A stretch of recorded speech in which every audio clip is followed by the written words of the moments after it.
On prie. Seigneur, merci pour ce moment que nous voulons passer avec toi, Seigneur. Que ton esprit nous éclaire, nous touche, nous parle de l'avenir, Seigneur. Nous savons que on est entre tes mains et que ton esprit nous conduit, Seigneur. Nous savons que la fin de toute chose, tu le connais aussi. Mais si nous restons fermes, attachés à toi, Seigneur, bénis mes frères et sœurs qui sont là, Seigneur Jésus, et qui sont prêts à t'écouter, à mettre en pratique, Seigneur, ta parole. Bénis les Seigneur. Au nom de Jésus. Amen. Moi, j'apprends qu'aujourd'hui, il y aura du baptême. Et c'est pour vous dire que ceux qui seront là, c'est un moment que l'homme quitte la main de l'ennemi pour entrer dans la bergerie. Voilà. Et que ce sont des choses dans le monde spirituel que Satan ne veut pas. Voilà. Quand vous rentrez dans la bergerie, quand vous rentrez dans la porte de Jésus, l'ennemi se déchaîne. Mais faites confiance à Jésus. Celui qui a accepté maintenant de vous tenir votre avenir entre ses mains, il vous conduira jusqu'au bout. Voilà. Faites-lui confiance. Parce que je parle de moi, au jour où j'ai décidé de suivre le Seigneur, mes amis, que je pensais qu'ils sont mes amis de foot à l'époque, quand ils ont appris que je me suis fait baptiser, ils sont devenus furieux. Mais ce qui les animait contre moi à l'époque, je ne comprenais pas. Je dis, mais c'est ma vie, c'est ma décision personnelle avec Dieu. Mais je sais que au jour, frères et sœurs, quand nous rentrons dans les eaux de baptême et nous ressortons, n'oubliez pas que au moment où Jésus s'est fait baptiser, il y a la colombe qui est descendue sur lui. Donc, il y a une voix qui a résonné, qui disait, ça c'est mon fils bien-aimé en qui j'ai mis mon affection. Et quand vous rentrez dans les eaux de baptême, vous ressortez, il y a une marque du Saint-Esprit sur vos vies. Pour conserver cette marque, il y aura une lutte. L'apôtre Paul a dit, j'ai combattu le bon combat et la couronne de vie m'est réservée. Sachez-le que le combat, vous ne serez pas seul. Que Dieu vous bénisse ce matin. Voilà. Bon, en revenant sur notre thème. Ce matin, on va parler du mensonge. Le mensonge fait partie de notre vie quotidienne. Soit pour protéger notre masque, pour qu'on ne nous dévoile pas. Mais Jésus, lui, il est dévoilé sur la croix. Jésus était nu, tout entier. Vous comprenez cela? Jésus était nu. Mais quand on vient dans l'église, ce qui fait obstacle, admettons, ça fait, je crois, 2 semaines, j'avais prêché sur la calomnie, pardon. Qui se souvient de ça? De l'enseignement calomnie. Quand on calomnie contre un frère, une soeur, c'est un péché que Dieu sanctionne fortement. Souvenez-vous de Marie avec Aaron contre Moïse. Je vous ai parlé de cela. Je pense que vous avez oublié. Mais ça fait partie de l'obstacle de la vie de prière. Quand je calomnie une soeur, un frère, chaque jour, et au moment où je me trouve dans la détresse de chercher du travail, de la santé, je me mets à genoux pour prier, ma prière ne va pas loin. Parce que je suis un calomniteur. Je calomnie beaucoup mes frères et sœurs dans l'église. Le mensonge, le père des mensonges, c'est Jésus. C'est le diable. C'est le diable. Et celui qui ment, celui qui dit des mensonges, vient de l'autre camp de l'ennemi. Vous comprenez cela? Et je reviens encore sur ce que j'ai dit tout à l'heure. Le mensonge fait partie de notre langage actuel. Mais pour un chrétien né de nouveau en Christ, soit je sais la vérité, je me mets dans le silence, je ne dis rien. Parce que les conséquences, ça peut être fatal à la personne. Souvenez-vous de Jean-Baptiste quand il a dit la vérité. Si je sais la vérité, je ne suis pas obligé de dire la vérité. Je me mets dans le silence pour protéger la situation. Et je prie même que Dieu révèle la chose autrement.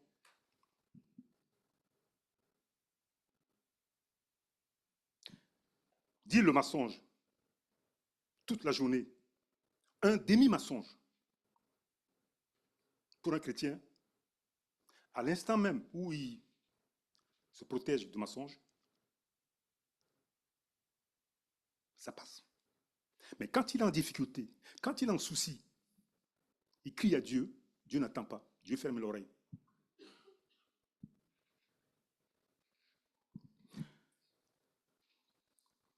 Il y a un texte qu'on va lire, Colossiens 3,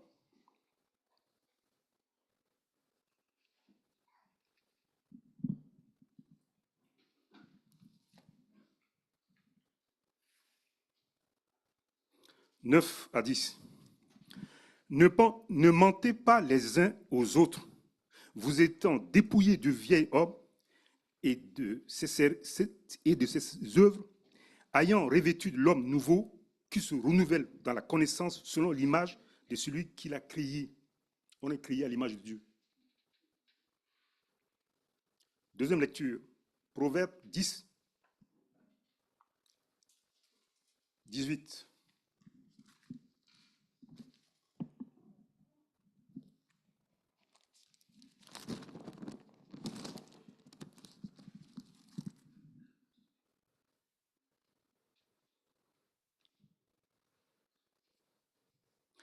Celui qui dissimule la haine a des lèvres menteuses, et celui qui répand la calomnie est insensé. Troisième lecture, Genèse chapitre 3, versets 1 à 5.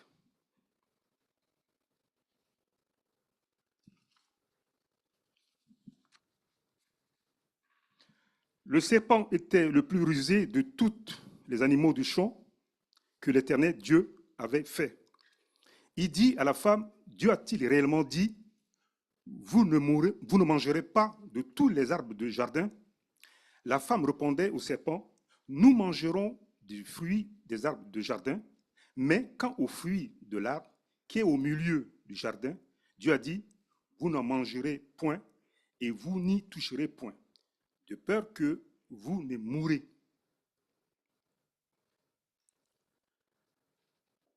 Le diable est un menteur et le père de mensonges devant Dieu. Il sait ce qu'il attend. La paix, la joie que Dieu a établie dans le jardin d'Éden, ça ne le plaisait pas. Nous sommes les descendants de Adam et Ève. Dans une famille, dans un foyer, quand il y a la paix, il y a la joie, le diable n'aime pas.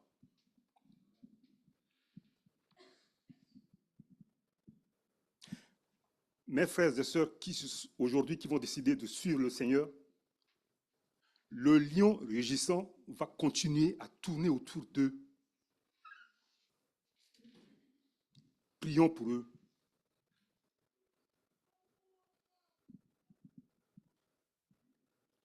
Parce que le diable, il sait sa destination, il sait où il va, et il veut amasser beaucoup de gens avec lui.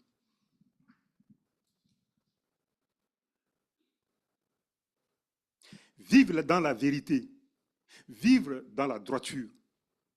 À notre époque actuelle, on ne t'aime pas.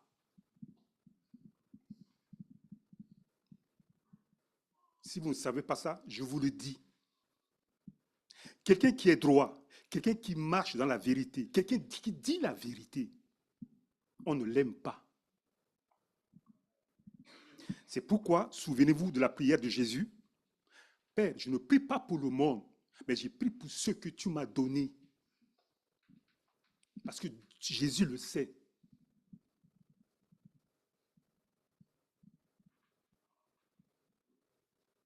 Vous pouvez, vous, d'une façon, d'une autre, faites le sourd d'oreille. Cachez-vous dans un endroit où on ne peut pas vous écouter. Frères et sœurs, le menteur et l'homme qui dit la vérité, ils ne vont pas s'attendre. La vérité, c'est Jésus. Troisième lecture, Genèse 39, versets 13 à 15. Si vous voulez noter, c'est encore mieux pour qu'on aille vite. Le diable utilise le mensonge pour détruire la vie d'un homme juste. Ce qui tue le couple, ce qui fait affaiblir un foyer, ce qui ridiculise un homme, c'est le mensonge.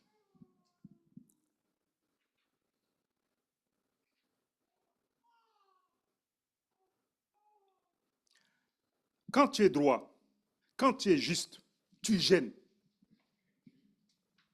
À notre époque, actuellement, tu gênes, tu déranges. On parle derrière toi, on te critique. Est-ce que ce n'est pas vrai? Lorsqu'elle vit qui lui avait laissé son vêtement dans la main et qui s'était enfui dehors, elle appela les gens de sa maison et leur dit, « Voyez, il nous a amené un Hébreu pour se jouer de nous. Cet homme est venu vers moi pour coucher avec moi, mais j'ai crié à haute voix, et quand il a entendu que je levais la voix et que je criais, elle a laissé son vêtement à côté de moi et s'est enfuie. »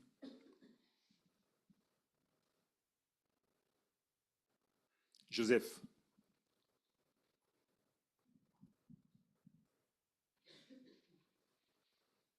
La femme de Potiphara était jalouse parce que M. Potiphara a reconnu en Joseph un homme droit, un homme juste,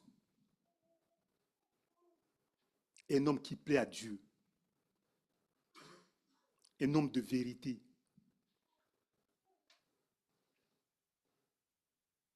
Son excitation diabolique l'a poussé à aller vers Joseph. En tant que chrétien, croyant, il a repoussé cette avance et il s'est enfui. Vous voyez comment le diable a tourné les choses? C'est ce qui s'est passé dans le jardin d'Éden pour que nous puissions perdre cette vie éternelle avec Dieu. Le diable est toujours là où il ne faut pas. Là où il peut détourner l'homme du bien que Dieu lui propose. La fin de Joseph, vous savez très bien. Je ne veux pas vous citer. Mais entre-temps, Joseph est retourné en prison. Et là, il faut être solide. Quand tu sais qu'on t'a emprisonné injustement. Actuellement, dans notre génération, on ne peut pas comprendre cela. Mandela, le président de l'Afrique du Sud, a été emprisonné injustement 27 ans. 27 ans. 27 ans en prison. Chaleur, manque de nourriture, nourriture qui n'est pas équilibrée. Mais il faut se taire dans le silence. Si tu n'es pas solide, toi-même, tu t'exposes la tête. Comment le diable nous fait un affront, un affront. Frères et sœurs, la souffrance passagère, les difficultés passagères, ne cédez pas aux sirènes.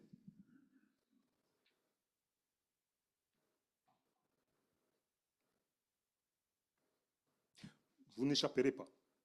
Je vous ai cité le mien, que j'avais un travail, gagnais bien ma vie, mais les autres m'ont poussé à monter une crise dans la boîte. Mais qui a payé? C'est moi qui ai payé. C'est moi qui ai payé les conséquences. Et 7 ans de souffrance. Je dis, Seigneur, c'est injuste. Tu sais bien que ce n'est pas moi. Mais c'est un moment de désert, comme disait le frère tout à l'heure, pour que je puisse comprendre la machination de Dieu. Peut-être Dieu veut me calmer un peu, veut me laisser un peu mijoter. 7 ans. La vie de Dieu, c'est un enseignement. Si tu précipites, si tu forces la main de Dieu, tu casses tout. Laisse Dieu agir dans ta vie. Demande pourquoi tu es là. Nos bouches, nous les chrétiens, nous les croyants, évitons la calomnie, évitons le mensonge. Dieu n'aime pas le mensonge. La lumière et le ténèbre ne peuvent pas se cohabiter. Impossible. Ce que nous vivrons à 2 heures, Dieu le sait. Et c'est lui qui va conduire les choses. Quand vous qui allez donner votre vie aujourd'hui, dans l'après-midi, frères et sœurs, c'est quelque chose que je veux vous expliquer. Vous n'avez pas à comprendre. Mais jetez-vous dans la main du Seigneur Jésus-Christ. On va vous insulter. On va peut-être vous humilier pour votre foi. Gardez silence. Dites dans vos cœurs, dans vos pensées, Seigneur, tu sais toutes choses. Aide-moi. Et le Seigneur Jésus, par son esprit, va vous aider. Les choses de Dieu, on ne peut pas comprendre. Et on ne comprendra rien. Mais il faut, par l'obéissance, comme Joseph, se laisser aller en prison. Oh, les jeunes d'aujourd'hui, la génération d'aujourd'hui n'aime pas souffrir. Je suis tout d'accord avec vous. Mais parfois, le moment de désert, ça t'apprend beaucoup de choses. À compter qui est qui t'aime ou qui ne t'aime pas. Quatrième lecture, Josué 9. Josué chapitre 9, 15 à 18.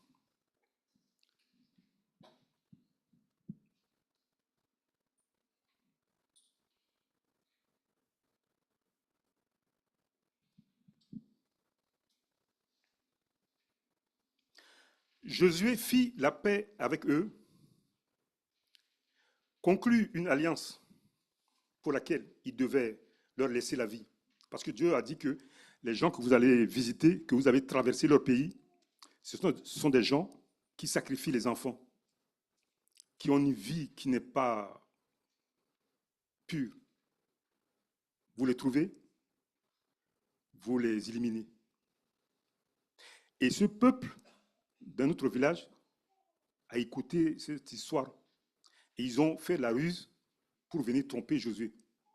Qu'est-ce que normalement Josué devait faire pour vous comme pour moi? Josué devrait demander la volonté de Dieu. Est-ce que ces gens, ils sont des gens qui habitent loin? Mais Josué n'a pas fait.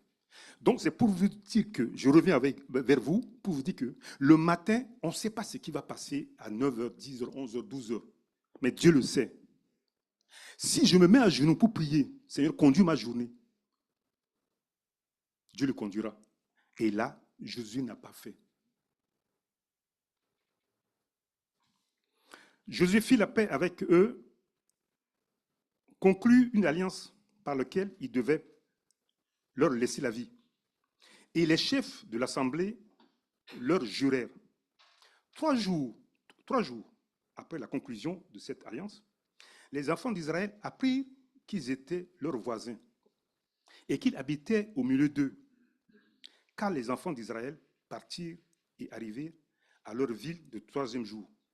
Leur ville était Gabaon, Kiphar, Béroth et Kijar, Jérém. Et il ne leur ils ne les frappaient point parce que leur chef de l'assemblée leur avait juré par l'Éternel, le Dieu d'Israël, de leur laisser la vie. Mais toute l'assemblée murmure contre leur chef. Ça chauffait après. Dans ma vie de chaque jour, je me réveille le matin, dis Seigneur, tu connais la journée. Conduis-moi.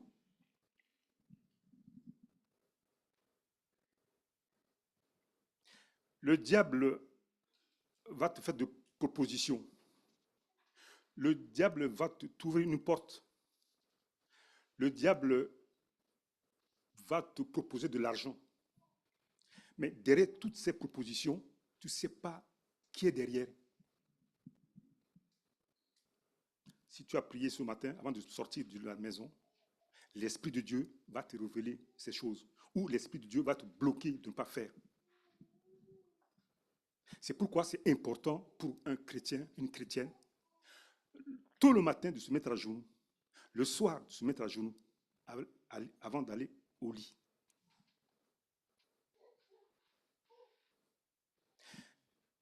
Le diable sait que le temps est court.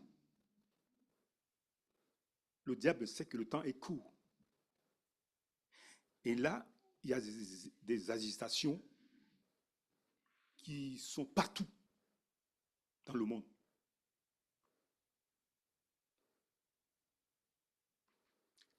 De côté négatif. Mais nous, en tant qu'enfants de Dieu, mettez-nous à genoux le matin et le soir, que Dieu conduit notre journée, notre destinée, notre vie. Mes lèvres qui s'adressent à Dieu doivent être pures. Mensonge, je le jette. Calomnie, je le jette. Gros mots, je le bannis. Ça me souille. Ça me souille. Critiquer un frère, une sœur. Le matin, tu le salues. Ça va, mon frère? Tu vas bien? Or, à 9 heures, tu l'avais insulté, tu l'avais critiqué. Quand il n'était pas là. Dieu rigole.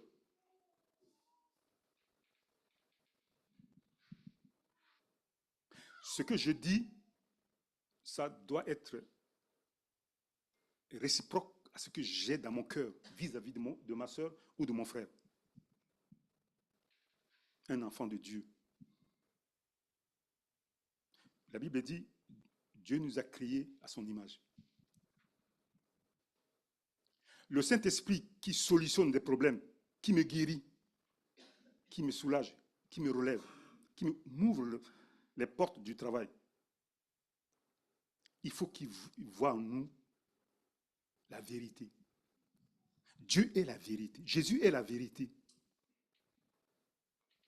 Si cela n'est pas, c'est difficile. Le plafond serait solide. Ce que je vous dis, frères et sœurs, ce sont des moments où j'ai passé difficilement en tant que croyant. Je dis, mais comment j'ai un Dieu mais qui ne me répond pas? À l'époque, je mentais. Je n'avais pas... Je ne sais pas si je vous ai raconté ça plusieurs fois ici. Je disais que mon expérience, l'expérience que j'avais, les papiers, je l'ai perdu. Or, je n'avais pas assez d'expérience. Je mentais que j'avais beaucoup d'expérience. Et un après-midi, à 15 heures, je dois aller voir un ami. Je voulais sortir. Le téléphone sonne. Je me retourne, je prends le téléphone. La première question, c'est M. John Guizolo. Je dis oui, c'est lui. Vous continuez à chercher dans le chauffeur poids lourd là? Je dis oui, oui, oui. Mais votre expérience, c'est comment? Et là, Dieu, c'est ce que moi j'ai vécu. Dieu m'a dit, dis la vérité. Dis la vérité. J'ai hésité quelques secondes, vite fait. J'ai répondu, je n'ai pas l'expérience. Et le mec de l'autre côté, Et je voulais lui laisser le téléphone. Il m'a dit, attends un peu. Bon, mais venez quand même lundi, on va voir avec vous. Ça fait 33 ans que je suis là, dans ce travail aujourd'hui. Parce que j'ai dit la vérité.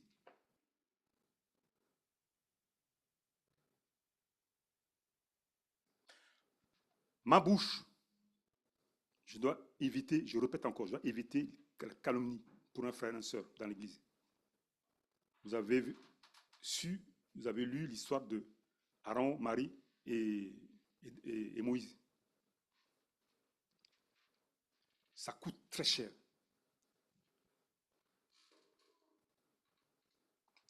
Mentir,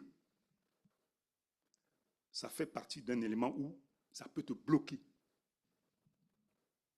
Des gros mots du matin au soir, ça peut te bloquer dans la prière. Ce sont des choses que je vous dis, que je vous laisse sur vos cœurs.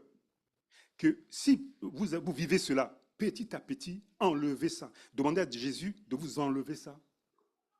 Que Jésus met sa nature en vous. Que Jésus met son amour en vous. Que vous vous aimez les uns et les autres. En tant qu'un frère, une sœur. Quatrième lecture. Matthieu 12. Matthieu chapitre 12, 23 et 28.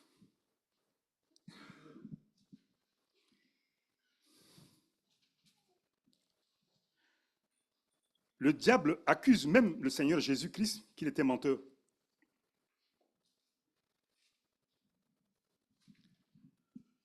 Le diable accuse même le Seigneur Jésus qu'il était menteur. Et je vais vous dire encore un autre secret, est que Dieu n'agit pas par la force. Dieu n'agit pas par la puissance. Mais Dieu agit par son esprit. Parce qu'il contrôle notre esprit. Il voit ce qui se passe. Oh, n'ayez pas peur pour m'insulter si vous voulez. Mais Dieu ne va pas vous dire, Dieu va me dire quand même. Mais il contrôle notre esprit. C'est comme les satellites avec les GPS. Voilà. Dieu n'agit pas par la force et par la puissance. Je me répète. Mais Dieu agit par son esprit. Voilà.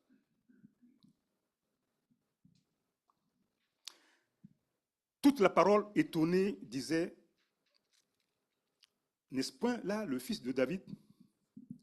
Les pharisiens ayant entendu cela, dirent, cet homme ne chasse les démons que par Beelzébul, prince des démons. Comme Jésus connaissait leurs pensées, il leur dit, tout royaume est divisé contre lui-même et dévasté, et toute ville ou maison divisée contre elle-même ne peut subsister. Si Satan chasse Satan, il est divisé contre lui-même. Comment donc son royaume subsiste-t-il?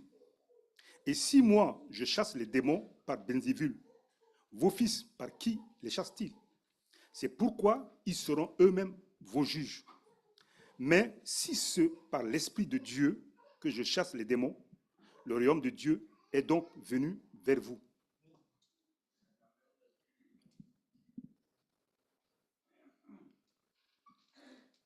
Frères et sœurs, confiez notre vie à Jésus.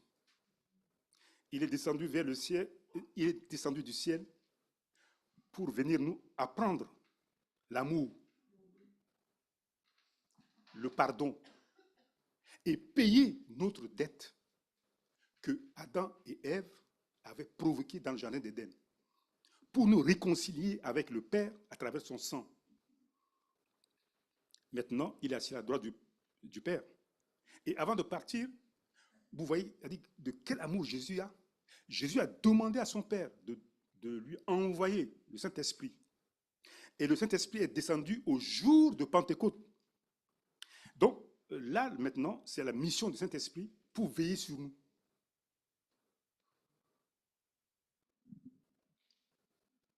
Et le Saint-Esprit veille sur nous.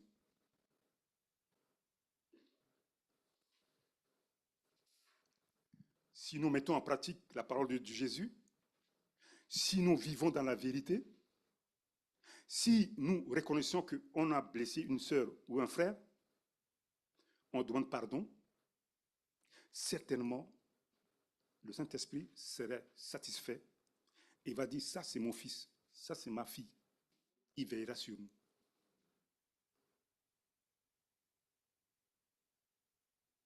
Mais si on fait une erreur, comme Jonas l'a fait, en voulant se cacher dans les bateaux, on perd tout.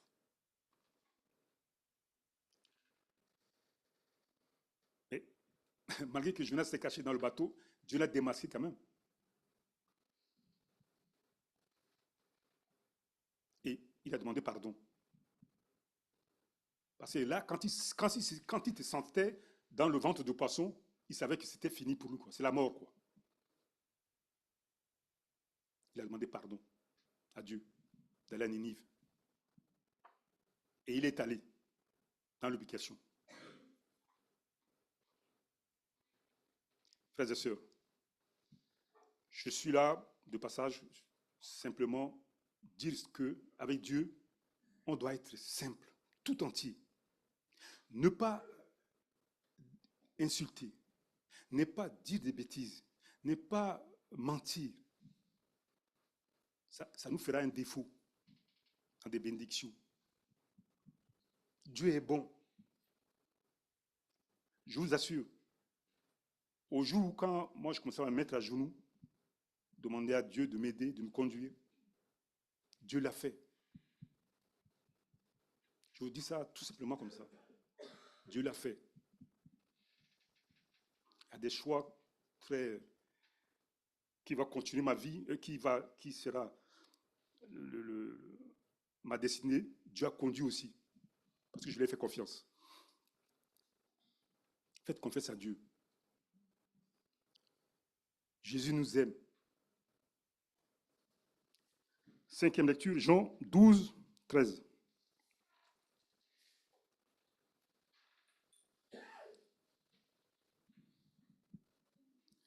La mission du Seigneur Jésus sur la terre était de combattre le mensonge du diable.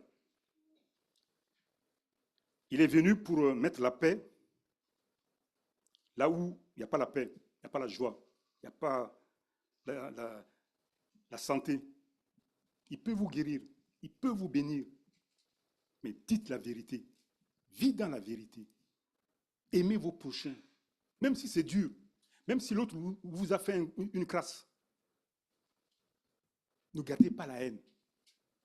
Cherchez pas à vous venger.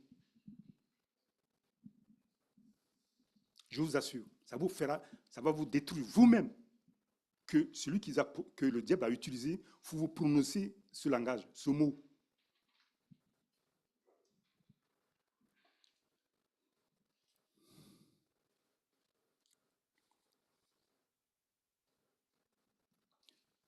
Jean 8, c'est ça?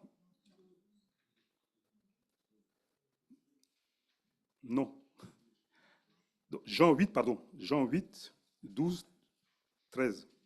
Jean chapitre 8, verset 12, 13.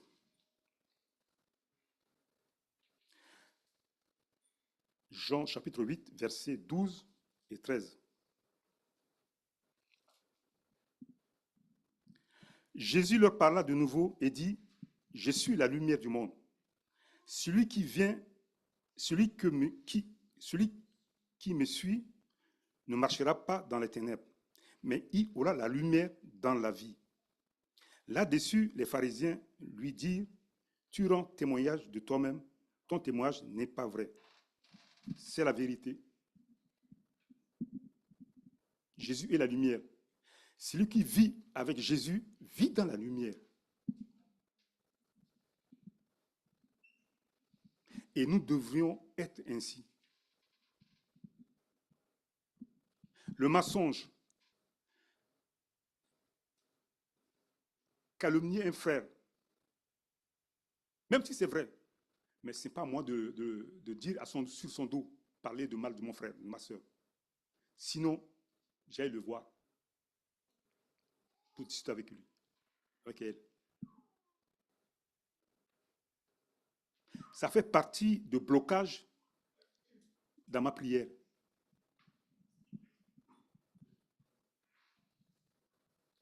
Parce que j'ai besoin de Dieu. Au jour quand on me dit, Jean, tu as du cancer. Jean, tu as ça. Jean, tu souffres de cette situation. Si le médecin me dit, il n'y a plus rien à faire, mais je me retourne vers lui. Combien de fois dans l'église, il y a des gens qui ont des cancers, des sida, tous ces problèmes sont guéris. Parce que c'est la puissance de Jésus-Christ qui les a délivrés.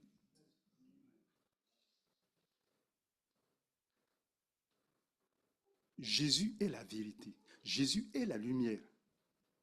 Et si je viens dans la maison de Dieu, je ne dois pas jouer un pied dans le monde, un pied dans l'église. Ce n'est pas possible. Il faut que je dois être tout entier.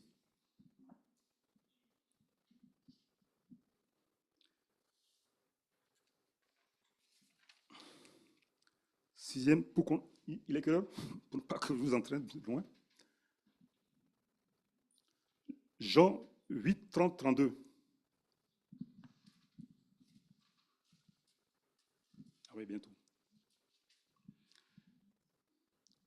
Jésus dit, si vous demeurez en moi, le mensonge s'éloignera de vous. Comme Jésus parlait ainsi, plusieurs crurent en lui, comme nos frères et sœurs qui vont se baptiser cet après-midi. Et il dit aux Juifs qui avaient cru en lui, si vous demeurez dans ma parole, vous êtes vraiment mes disciples. Vous connaîtrez la vérité et la vérité vous affranchira.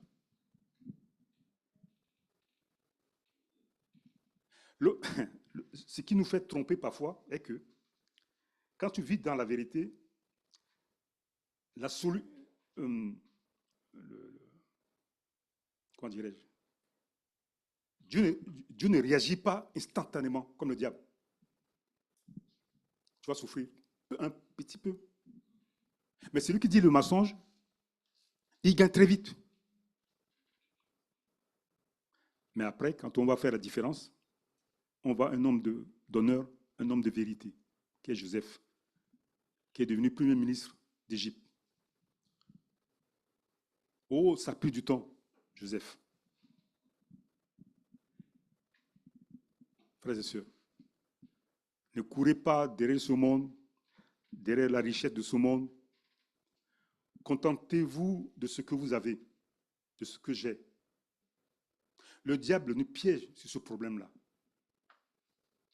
C'est pourquoi parfois on dit de mensonges, on ne dit pas la vérité pour gagner très vite, pour avoir très vite. Et à la fin, c'est la mort instantanée. C'est la souffrance. Le diable ne te donnera rien sans retour. Tu gagnes aujourd'hui, mais dans une semaine, 1 an, 2 ans, tu vas payer. Tu mens, tu manipules. Oui, tu vas gagner. Mais quand tu seras dévoilé, tu vas chercher où te cacher ou te mettre dans un trou de souris. Sois un homme d'honneur, un chrétien d'honneur, un chrétien qui dit la vérité. Soyez comme Jésus, le disciple de Jésus. Et si vous n'avez pas cette capacité de garder vos lèvres, de ne pas aimer l'autre, mettez-vous à genoux. C'est un genou. Je n'y arrive pas. C'est un aide-moi. Mets en moi l'amour.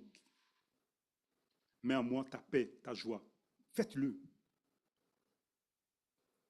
Vous croyez qu'un jeune de 19 ans, 20 ans, 30 ans, qui, à l'époque de notre génération, il jouait bien, il courait bien, toutes les filles sont derrière lui. Il va aller comme ça à l'église? Non. Mes parents sont mis à genoux. Ils priaient pour moi. Ils pleuraient. Mais quand Dieu m'a touché, le copain avec qui soit moi je fais l'aile gauche ou je fais l'aile droite, on faisait des remplaçants comme ça. Mais frères et sœurs, il y a une maladie qui est tombée sur ce garçon. Il a 19 ans, 20 ans, comme moi à l'époque. Je l'ai vu dans le cercueil, on l'a mis au sol, on commençait à pousser de terre sur lui. Je me suis dit, mais c'est ça la vie? On finit comme ça? Et on finira comme ça? Pour moi, Dieu m'a aidé. Mon père, il y avait des anciens dans l'église. Ils m'ont entouré. Ils m'ont dit, Jean, parce que je ne comprenais pas le sens de la résurrection. Et il m'a dit, Jean, il m'a parlé de chenilles qui se métamorphosent, de papillons, qui se métamorphosent pour devenir papillons. Il m'a dit, Jean, on prend deux graines d'arachide, on enterre, et puis tu vois, ça fleurit. Mais ça, ce sont des éléments, des choses. Mais Dieu, ce mathématique, Dieu a mis pour toi que parce que toi, tu comportes trois éléments en toi. Ton corps, ton âme, ton esprit. Et quand ton corps sera éteint, ton âme, ton esprit, Dieu va le prendre avec lui. C'est ton âme. Donc, il y a un autre monde spirituel que tu vas rentrer dedans. Tout ça, ça m'a ouvert les yeux. Et tout d'un coup, le frère m'a aidé. L'ancien m'a aidé. Il m'a entouré. Et c'est comme si c'est l'écart qui tombe de mes yeux, quoi, pour comprendre ces choses-là. Donc demain, Jean, quand ton corps retournera à la poussière, ton esprit, ton âme sera sauvé. Tu vois, et sera avec Jésus. Tu vois. Et ça m'a donné une paix dans le cœur. Et Jésus est venu pour cela, pour vous et pour moi. Jésus est mort sur la croix, ressuscité. Lui, parce que son corps est saint, c'est pourquoi on n'a pas trouvé son corps. Mais son âme, son esprit, s'est retourné auprès du Père. Voilà. Et donc ce chemin qu'il a ouvert, moi aussi je prendrai. Voilà. Donc, si mes lèvres profèrent le mensonge, profèrent la calomnie, profèrent la haine, à l'instant, frères et sœurs, demandons pardon à Jésus. Que l'Esprit de Jésus vienne en moi, m'animer, me donne une nouvelle créature pour que je puisse marcher avec Jésus jusqu'au bout. Voilà. Les choses de ce monde, ça va passer. Mais avec Jésus, ça ne passera jamais. On sera éternellement avec lui, assis à sa droite aussi, assis à la droite du Père aussi, comme lui.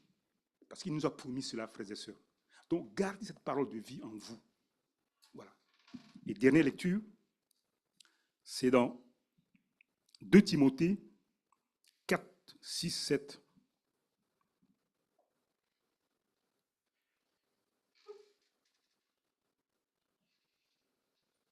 Non, pardon, Jean d'abord, Jean 15, 20. Jean 17, 15, 20.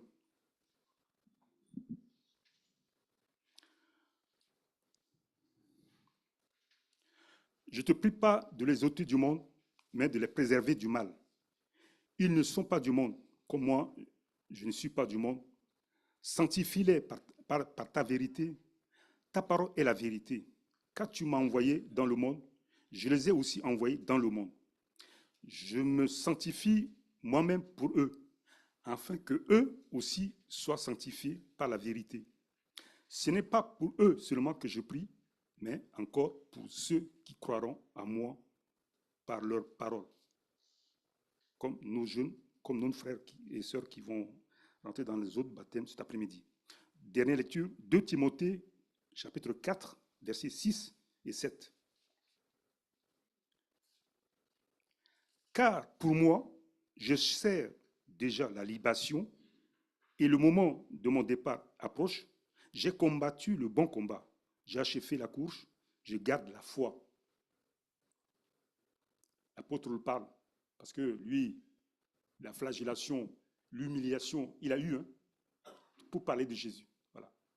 Et donc, il se met en position d'un soldat. Mes sœurs, mes frères qui allez rentrer dans le jeu de baptême ce soir, oui, cet après-midi, rentrez, mettez dans vos pensées, dans vos cœurs, que vous êtes devenu maintenant un soldat de Christ. Vous allez combattre le mensonge. Vous allez combattre la calomnie. Vous allez combattre des manipulations. Mais de l'autre côté, l'ennemi va se défendre aussi. Mais vous, votre force sera en Christ. Et que tenez-vous le matin, midi, le matin, peut-être le soir, dans la prière. Et Dieu va vous garder. Au niveau de travail, au niveau de santé, demandez à Jésus. Vos lèvres, je vous ai dit tout à l'heure, on a lu tout à l'heure avec vous, que vos bouches soient pures. N'ayez pas la haine, n'ayez pas le mépris contre qui que ce soit. Même si vous savez que c'est une grâce qu'il t'a fait, laisse-le dans la main du Seigneur. Et c'est Jésus qui sera votre juge. Jésus sera votre force. Jésus sera votre joie. Voilà. Que Dieu vous bénisse. Voilà. Merci pour ce moment qu'on a passé avec toi. Bénis mes frères et sœurs qui sont là devant toi. Garde-nous sur le chemin. Garde aussi mes frères, mes sœurs qui sont là dans cet après-midi pour assister à ce baptême, Seigneur Jésus. Conduis toutes choses, Seigneur. Père, merci parce que nous savons que tu es là, tu es au milieu de nous, tu vois toutes choses, tu connais toutes choses. Seigneur, ma sœur que j'ai attendue tout à l'heure qui parlait du manque du travail pour son mari, donne-lui ce travail, Seigneur, pour souvenir à son foyer, Seigneur Jésus. Père, et bénis ceux qui sont, je te confie aussi ceux qui sont malades, Seigneur, en tes mains. Seigneur, tu as donné ta vie, tu as donné ton corps, Seigneur Jésus. Pour eux, Seigneur Jésus. Tu as dit que si l'un de nous passe des moments difficiles, qu'il appelle les anciens, et les anciens pient pour les malades sera guéri, Seigneur. Je demande cela au nom de Jésus. Ceux qui sont là, Seigneur, qui sont atteints dans leur corps, qui souffrent dans leurs pensées, dans leur vie, Seigneur. Pense à eux, Seigneur. Guéris-les, Seigneur Jésus, au nom de ton Fils bien-aimé Jésus-Christ. Amen. Que Dieu vous bénisse. Non, il y a une annonce.